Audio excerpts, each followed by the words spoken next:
नमस्कार, मैं हूँ बीनू शर्मा, आप देख रहे हैं एनआर एंटरटेनमेंट। हर बार किसी न किसी सेलिब्रिटी से आपको ज़रूर मिलवाते हैं। आज ऐसे स्टार से मिलवाने जा रहे हैं जिन्होंने तमाम शोज़ किए टीवी इंडस्ट्री के, चाहे वो पंड्या स्टोर हो, अफसर बिटिया हो, नागिन हो, सावधान इंडिया हो। इस समय जो टीवी शो चल रहा है स्टार प्लस पे, उसके मेन लीड जो एक्टर हैं किंशुक महाजन, जो गॉम्बी का किरदार हमारे इस समय मेरे साथ मौजूद है, उनके साथ खास बातचीत करते हैं और भी कई सारी इंटरेस्टिंग बातें उनके साथ करेंगे। आपका बहुत-बहुत स्वागत है किंशुक। जी, थैंक यू सो मच बिंदु। बात करते हैं पहले आपकी टीवी जर्नी की। आपने तमाम शोज़ किए हैं, अफसर बिटिया हो, सपना बाबुल का विदाई हो, नागिन हो, रियलिटी शोज़ भी किए हैं, प्यार तूने क्या किया। एज़ एन एक्टर क्या चीज़ सबसे खास रही है बीइंग एन एक्टर, अगर बात करें तो? देखिए, एज़ एन एक्टर, एक एक्टर के लिए जितना डाइवर्सिफ़ाई कर सके वो अपने क्राफ़्ट को, वो सबसे ज़्यादा इम्पोर्टेंट है। तो मेरे लिए ये वर्क किया है कि मैंने अपने आप को डाइवर्सिफ़ाई किया है। डेफ़िनेटली पूरे तरीके से तो अभी भी नहीं कर पाया क्योंकि बहुत एक्टर्स माइथोस और हिस्टोरिकल्स भी करते हैं। मैंने आज तक कोई माइथो या हिस्टोरिकल नहीं किया। और वैसे एक कॉमेडी भी नहीं किया, लेकिन हाँ, जितने किरदार जो ऑन स्क्रीन मतलब होता है ना शोज़ के उसमें दिखते हैं, वो मैंने डिफरेंट शोज़ किए हैं, डिफरेंट बैकग्राउंड के। और एक डाइवर्सिफ़िकेशन एंड कंसिस्टेंसी इम्पोर्टेंट है, हुँ। ये मिली है। जैसे आपने बताया कि आज तक आपने कोई माइथोलॉजिकल शो नहीं किया, हालाँकि तमाम एक्टर्स हैं टीवी के जो माइथोलॉजिकल शोज़ करते हैं। कोई लक्ष्मण का किरदार करता है, कोई रामचंद्र जी का। इसके पीछे पीछे पर्टिकुलर रीज़न क्या है कि आपने कोई माइथोलॉजिकल शो अभी तक क्यों नहीं किया? हालाँकि हर किस्म का किरदार आप निभा चुके हो इंडस्ट्री के लिए। पहली चीज़ तो ये है कि मैं मेंटली उतना रेडी नहीं था माइथोलॉजिकल शो करने के लिए।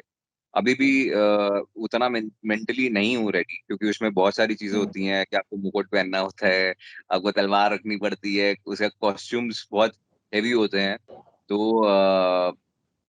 ये मेरा एक सबसे बड़ा रीज़न है। दूसरा रीज़न ये है कि उसके जो डायलॉग्स होते हैं, आपकी आत्मा से निकलती हुई रूह को मेरा अंश हुँ। छू लेगा, उस टाइप के डायलॉग्स मुझे बोलते हुए खुद ही हँसी आ जाती है। तो मैं मतलब होता है ना कि संस्कृत ज़्यादा संस्कृत वो चली जाती है उसमें फॉर्मेट में। लैंग्वेज थोड़ी-सी वो होती है।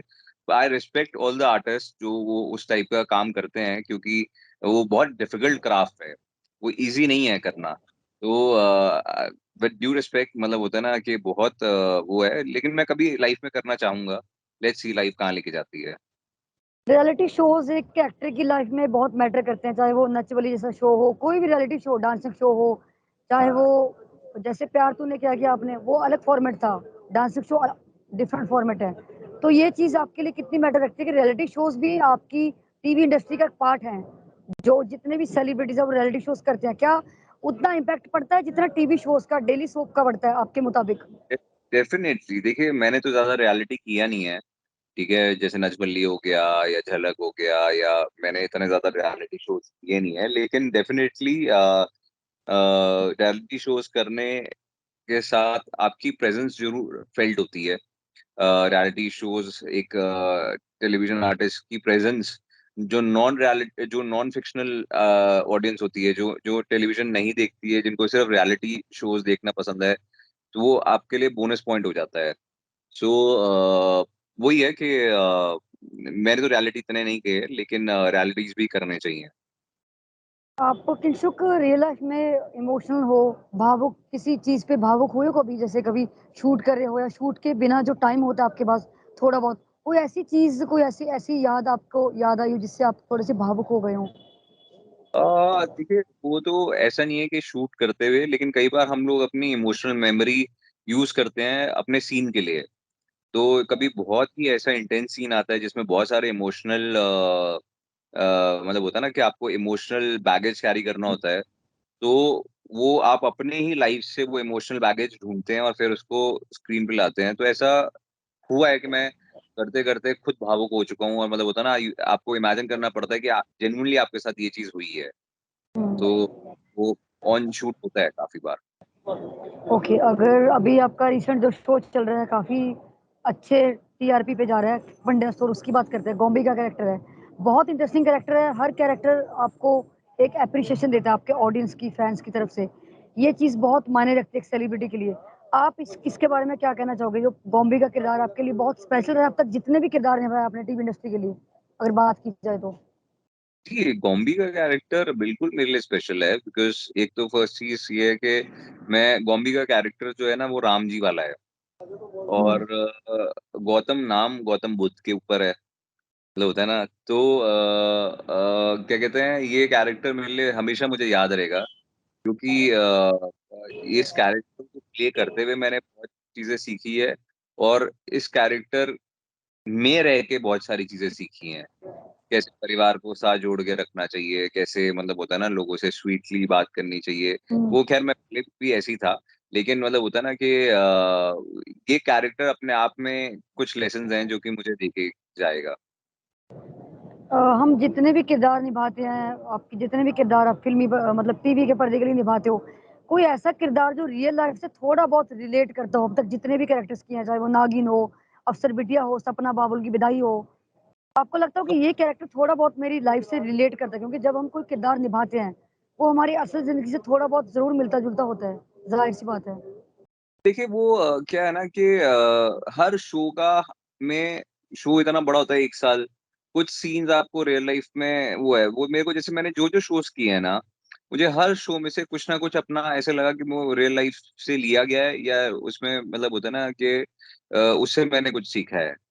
तो जैसे अगर मैं बात करूँ विदाई का, तो विदाई के टाइम पे मतलब होता है ना कि वो शो करने के बाद मतलब मुझे ऐसा समझ में आया कि जैसे एक इंडियन ऑडियंस जो है हम लोग हैं, हम लोग कलर पे लोगों को डिस्क्रिमिनेट करते हैं। तो उस शो से मैंने ये सीखा कि मतलब होता है ना कि हम लोग भले ही बोलते हैं कि मतलब होता है ना there should be no discrimination for sex, race, colour, caste but फिर भी बहुत लोग होते हैं। तो सबसे बड़ा लेसन मुझे वहाँ से मिला कि मतलब होता है ना कलर को लेके आपको नहीं वो करना। फिर उसके बाद जो और आगे शोज़ किए हैं उसमें क्या कहते हैं मुझे कुछ ना कुछ लेसन मिला है। और फिलहाल अगर मैं बात करूँ कि गॉम्बी के लिए जैसे गॉम्बी अपनी रिस्पॉन्सिबिलिटीज़ निभाता है, घर चलाता है, हम्म। तो अभी मैं भी उस फ़ेज़ में हूँ कि मैं अपनी बिकॉज़ मेरे 2 किड्स हैं, वो रिस्पॉन्सिबिलिटी उनकी है मेरे ऊपर और कैसे मैं मतलब होता है ना कि I take that responsibility and मतलब होता है ना कि घर चलाने की रिस्पॉन्सिबिलिटी मेरी है। ओके। सो जैसे टीवी इंडस्ट्री है या बॉलीवुड है, कोई भी इंडस्ट्री है, आपके लिए मीडियम अलग है, डिफरेंट है, पर आपके मुताबिक आपको लगता है कि इसमें रेसिज्म ज़्यादा है, कॉम्प्लेक्शन को लेकर, लुक्स को लेकर? टैलेंट फर्स्ट प्रायोरिटी होना चाहिए, पर आजकल लुक्स को आपको लगता है कि ज़्यादा इम्पोर्टेंस देते हैं? डस्ट की लुक तो चल ही रहा है अभी, बॉलीवुड हो चाहे टीवी हो, पर जिनके लुक्स नहीं है, जो लोग नहीं अफोर्ड कर सकते इतना बजट, अगर वो टीवी इंडस्ट्री में काम करना चाहते हैं, बॉलीवुड में काम करना चाहते हैं, तो क्या उनके लिए पैसा तो मैटर रखता है, पर लुक्स मैटर ज्यादा रखती हैं? अगर किसी की लुक अच्छी भी ना हो, तो उसको रिजेक्ट कर दिया जाता है। इस चीज से आप कितना सहमत है, बीइंग एन एक्टर? ये चीज कितनी सही है आपके अकॉर्डिंगली? मेरे ख्याल से देखिए टेलीविज़न हो गया है या अभी जो मीडियम अभी जो फ़िल्म्स चेंज हो गई हैं, उसमें लुक्स और नो लुक्स का कोई वो मतलब ही नहीं रह गया क्योंकि आप अगर टेलीविज़न में भी देखें, ऐसे कितने शोज़ हैं जिसमें कैरेक्टर को लेके कास्टिंग हुई जाती है। जैसे हर शो में लड़की गोरी नहीं है, हर शो में लड़की सुंदर नहीं है, मतलब डिफरेंट डिफरेंट चीज़ है। वो हर हम्म। हर शो की एक डिमांड होती है, हर शो की में एक कैरेक्टर होता है जैसे जिसको लेके आगे मतलब होता है ना कि एक माइंड में होता है मेकर्स के माइंड में, तो वैसे उनके होता है। और ऐसी फ़िल्मों में देखिए फ़िल्मों में बात थोड़ी-सी अलग हो जाती है, मतलब होता है ना कि उसमें लुक्स लुक्स तो है लेकिन सुपर टैलेंट चाहिए। जैसे अभी ये टाइगर श्रॉफ है, ऋतिक रोशन है, सो इन लोगों ने एक्चुअली अगर देखा जाए तो अपने ऊपर जो अभी के टाइम पे हिट हैं, इन्होंने काफ़ के ऊपर काफ़ी मेहनत की है अपने। तो इन्होंने लुक्स के साथ टैलेंट भी हासिल किया है। सो मतलब होता है ना कि इंडस्ट्री चेंज हो चुकी है। आपके अकॉर्डिंगली अगर आपकी बात करूं तो बीइंग एन एक्टर, टैलेंट के अलावा और क्या-क्या चीज़ें मायने रखती हैं? लुक्स इंपॉर्टेंट है, मेकओवर आजकल नीड बन चुका है, चाहे वो कोई कॉमन पर्सन हो, चाहे कोई फ़िल्म स्टार हो। इसके अलावा आपको लगता है कि इन चीज़ों की नीड? लुक्स इम्पोर्टेंट नहीं रही है अब। हुँ। आपको ऐसा क्यों लगता है? क्योंकि अभी आप अगर नेटफ्लिक्स देखें या हालाँकि कितने बॉलीवुड में नवाज़ुद्दीन जैसे फ़िल्म स्टार्स भी हैं, पंकज कपूर जैसे स्टार्स भी हैं, वो अब लुक्स नहीं मैटर करती, बट उनका टैलेंट आज भी इंडस्ट्री में उतना ही काम कर रहा डेफ़िनेटली, है। डेफ़िनेटली। तो मैं वही चीज़ आपको बोलने की कोशिश कर रहा हूँ ना कि अब लोगों का जो थिंकिंग है वो चेंज हो चुकी है। लुक्स के साथ लुक्स सेकेंडरी हो चुके हैं, पहले टैलेंट मैटर करता है। तो हुँ, लोग मोर एक्सेप्टिंग हो चुके हैं, हमारी ऑडियंस भी, कि मतलब होता है ना, उनको सिर्फ लुक्स नहीं चाहिए, उनको टैलेंट भी चाहिए, तो ये बहुत अच्छी हुँ। बात है। तो आपके लिए अभी तक का इंटरेस्टिंग फैक्टर आप अपना किस चीज़ को मानते हो टीवी इंडस्ट्री में? चाहे वो पंड्या देखिए स्टोर की मैं बात करें, आपके लिए जब आपने ये शो किया, शो का टाइटल होता है कि उससे ऑडियंस अट्रैक्ट हो, इसका जो टाइटल अपने आप में डिफरेंट है, पंड्या स्टोर। शुरू में लगा था कि यार टाइटल तो पंड्या स्टोर है, क्या एक्सपेक्टेशन थी कि शो इतना आगे तक जा सकता है? आपने इतना एक्सपेक्ट किया था कि इसकी टीआरपी इतनी अच्छी जाएगी, आपको इतना प्यार मिलेगा ऑडियंस का, फैन्स का कि पंड्या स्टोर है? शुरू-शुरू में सेलिब्रिटी को डर होता है कि अगर वो उसके काम के बीच में गैप आ जाए, गैप के बाद वो वापस पिच पे आए, तो उसके कहीं न कहीं इनसिक्योरिटी रहती है, इनसिक्योरनेस फील होती है आपको? कि मैं गैप के बिल्कुल, बाद शो बिल्कुल। करने जा रहा हूँ। मेरा मानना ये है कि इनसिक्योर रह के आप मतलब होता है ना कि अपना बेस्ट प्रोडक्टिविटी नहीं दे सकते हैं। और जब पंड्या स्टोर मुझे नरेट किया गया था, तो मुझे ये बोला गया था कि it will be a multi starrer. ये किसी एक हीरो के ऊपर बेस्ड नहीं है, मतलब सबकी स्टोरी इक्वल इक्वल चलेगी। तो अगर मुझे थोड़ी-सी भी इनसिक्योरिटी होती, तो मैं उसी टाइम पे मना कर देता कि मुझे ये शो ही नहीं करना। तो मैंने यही है कि उस टाइम पे ये चैलेंज लिया और मुझे अंदर से गट फीलिंग थी कि ये शो अच्छा करेगा। मतलब होता है ना, और प्लस जो कैरेक्टर मेरा ब्रीफ दिया गया था, मुझे वो हुँ, ब्रीफ बहुत पसंद आया कि शो में गौतम समझ लीजिए राम जी, तो मुझे वो हुँ। करने में बहुत मज़ा आया। तो आपने जैसे मल्टी स्टारर की बात की है, चाहे कोई बॉलीवुड में मूवी हो मल्टी स्टारर या कोई टीवी शो, आपको लगता है कि मल्टी स्टारर स्टार्स में से आपको अपना टैलेंट प्रूव करने का मौका मिलता है? कहीं न कहीं यहाँ वो मिस आउट हो जाता है कि इतने सारे स्टार्स हैं, लोगों की निगाहें चाहे मेन लीड पे हो पर बाकी स्टार्स पे भी इम्पैक्ट पड़ता है। उनको लगता है कि लोगों की नज़रें जो टिकी हुई हैं इस समय वो मेन लीड पे टिकी हुई हैं। बाकी स्टार्स के बारे में क्या कहना चाहेंगे जो मल्टी स्टारर मूवी हो, मल्टी स्टारर मैं टीवी शो हो? मैं वही चीज़ क्या कहूँगा कि अब वो चीज़ें चेंज हो चुकी हैं। अब जैसे अगर किसी फ़िल्म में और आर्टिस्ट भी है, लेकिन नवाज़ुद्दीन सिद्दीकी जैसा इंसान आपके ऑपोज़िट है, तो तो हो सकता है कि वो आपसे अच्छा कर जाए और पूरा क्रेडिट वो ले जाए। सो अभी ऐसा वो मतलब जो पुराने जो ख़यालात थे कि ऐसा होता है, मल्टी स्टारर नहीं करना चाहिए, वो नहीं करना चाहिए। अब क्या होता है ना कि अब मेरे ख़्याल से मुझे ऐसा लगता है कि शो हुँ, का कंटेंट अच्छा होना चाहिए। तो मतलब बहुत लोग वैसे भी चूज़ करते हैं कि मल्टी स्टारर नहीं करना, लेकिन मैं वो नहीं मानता। मैं बोलता हूँ कि कंटेंट अच्छा होना चाहिए, क्योंकि end of the day show आपका लंबा चलना चाहिए। मतलब होता है ना, तो that's how you gain that popularity and financially भी आप उससे गेन करते हैं अगर आपका शो लंबा चले। तो और शो की कास्टिंग और स्क्रिप्ट अच्छी होनी चाहिए, बात वो है। इंशु का आप हर एफर्ट करते हो, टीवी सेलिब्रिटीज़ हर किस्म का एफर्ट करते हैं कि अपनी परफॉर्मेंस एफर्ट देने में बेस्ट से बेस्ट दें। पर कई बार ऐसा हो कि आपका शो अच्छे लाइन पे चल रहा होता है, अच्छी टीआरपी पे चल रहा होता है। उसके बीच में अगर रिप्लेस हो जाए कोई स्टार, जनता का फेवरेट स्टार रिप्लेस हो जाए तो उसपे बहुत इफ़ेक्ट पड़ता है क्योंकि जनता का इंटरेस्ट कैरेक्टर पर ही बना होता है। अगर वो कैरेक्टर ही बदल दिया जाए, तो उनका इंटरेस्ट कहीं न कहीं कम हो जाता है। उस चीज़ को वो मिस करते हैं और ये चीज़ रहती है कि जो कैरेक्टर से पहले कैरेक्टर से उन्हें एक्सपेक्टेशन थी, क्या वो दूसरा कैरेक्टर उन्हें उससे ज़्यादा बेस्ट एक्सपेक्टेशंस पे उतर सकता है, उनकी उम्मीदों पे खरा उतर सकता है कहीं न कहीं?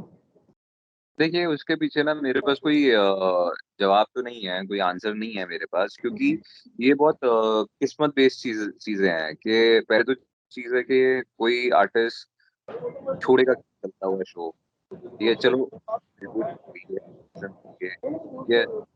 100 लोग 100 से ऊपर लोगों की रोज़ी-रोटी चलती है एक शो पे। तो हर कोई ये चाहेगा कि शो में रिप्लेसमेंट हो जाए, लेकिन शो चलता रहे। ऐसा कुछ शोज़ बहुत अच्छे आगे बढ़े भी हैं। ये जिसपे थे, मतलब ऐसा लगा था कि वो रिप्लेसमेंट के देंगे, लेकिन उनकी हुँ, टीआरपी नहीं हुई। तो देखिए, हम लोग कुछ डिसाइड कर सकते थे, या उसके हुँ, बारे में मतलब मुझे को समझ में नहीं आ रहा कि मैं क्या कहूँ, लेकिन कुछ उसका कुछ अल्टरनेट या उसका तोड़ नहीं है। वो तो ये है कि कई बार क्या होता है कि ऑडियंस शो अच्छा होता है, कैरेक्टर चेंज भी हो जाता है, लेकिन शो इतना अच्छा होता है कि वो आगे-आगे देखना पसंद करती है, स्टोरी में क्या जा रहा है, और कुछ महीनों बाद वो यूज्ड टू हो जाती है नए फेस के। तो this okay. Is how industry works. मतलब होता है ना कि नो वन मतलब होता है ना, the show must go on. Panda store में जो आपका कैरेक्टर है पंडा स्टोर में जो आपका कैरेक्टर है बॉम्बे का, कहीं न कहीं लगता है कि ये आपका ड्रीम रोल है काइंड ऑफ जैसे ड्रीम प्रोजेक्ट होता है ना, ये ड्रीम रोल है आपका, जो कब से इस तरह का कैरेक्टर निभाना चाहते थे, वो अभी दिली तमन्ना आपकी पूरी हो चुकी है, इस किरदार के ज़रिए। नहीं, मेरा ऐसा कुछ नहीं है कि मतलब होता है ना, ये मेरा ड्रीम ड्रीम रोल है, वो ऐसा हुँ। कुछ भी नहीं है। लेकिन ये है कि ये रोल मुझे अपने आप में पसंद है, और अभी तो अभी तो मैं और ऐसे बहुत सारे कैरेक्टर्स करना चाहूँगा जो कि मुझे करते हुए मज़ा आए। मतलब जब मैं इस कैरेक्टर को कर रहा हूँ, सही में मैं हुँ। जस्ट अभी मैं बॉम्बी के कैरेक्टर को फ़ील और एन्जॉय बहुत कर रहा अभी जैसे कई टीवी शोज़ के सीक्वल भी बनते हैं, अगर वो शो अच्छी लीड पे जो मतलब अच्छी तरीके से चल रहा है अभी पंडेत और अगर इसका सीक्वल बनता है, तो आपने एक्सपेक्ट किया है कि अगर इसका सीक्वल बनता है, तो आगे कुछ नया ऑडियंस को देखने को मिलेगा, इंटरेस्टिंग देखने को मिलेगा, ऐसा कुछ प्लान किया हो? हूँ। अभी तो देखिए, शो को अभी 1 साल ही हुआ है। आई होप ये शो कम से कम 2-3 साल और चले, ठीक है? उसके बाद भी और चले, और जो चीज़ इसका सीक्वल तो मुझे पता नहीं कि आएगा कि नहीं आएगा, लेकिन अभी तो मैं बस यही आशा करूँगा कि ये शो चलता रहे बस। सो किंशुक आप जाते-जाते अपने ऑडियंस और फैन्स से क्या कहना चाहेंगे? और इसके अलावा क्या आगे फ्यूचर प्लान्स क्या हैं आपके? अ, देखिए, मैं अपने जाते-जाते फैन से यही कहना चाहूँगा कि थैंक यू सो मच, आप लोगों ने बहुत प्यार दिया, प्यार देते रहिएगा, और बहुत सारी चीज़ें हैं, या बहुत स मैं मतलब होता है ना कि अभी खुद माफ़ी माँगूँगा उसके लिए कि काफ़ी फैन्स बोलते हैं कि मैं रिप्लाई नहीं कर पाता करता, हुँ। या मतलब होता है ना, मैं ज़्यादा सोशली एक्टिव नहीं हूँ। बट ऑनेस्टली ये मेरी थोड़ी-सी पर्सनैलिटी है। आई और फैन्स को thank you so much for the love. तो ये थे मेरे साथ एक्टर किंशुक महाजन जिन्होंने अपनी सफ़र के बारे में तो बातचीत की ही, साथ ही ये बताया कि बॉम्बे का कैरेक्टर अपने आप में इंटरेस्टिंग है, इंटरेस्टिंग फैक्टर है, कई सारे ट्विस्ट भी आएँगे आगे शो में, आप देखते रहिए पंडेस्तर और आगे इनके कई सारे फ्यूचर प्लान्स हैं, कई सारे टीवी शोज़ के साथ आपने ऑडियंस और फैन को सरप्राइज़ करेंगे। बने रहिए एनआरए एंटरटेनमेंट के साथ। Thank you so much Kinshuk.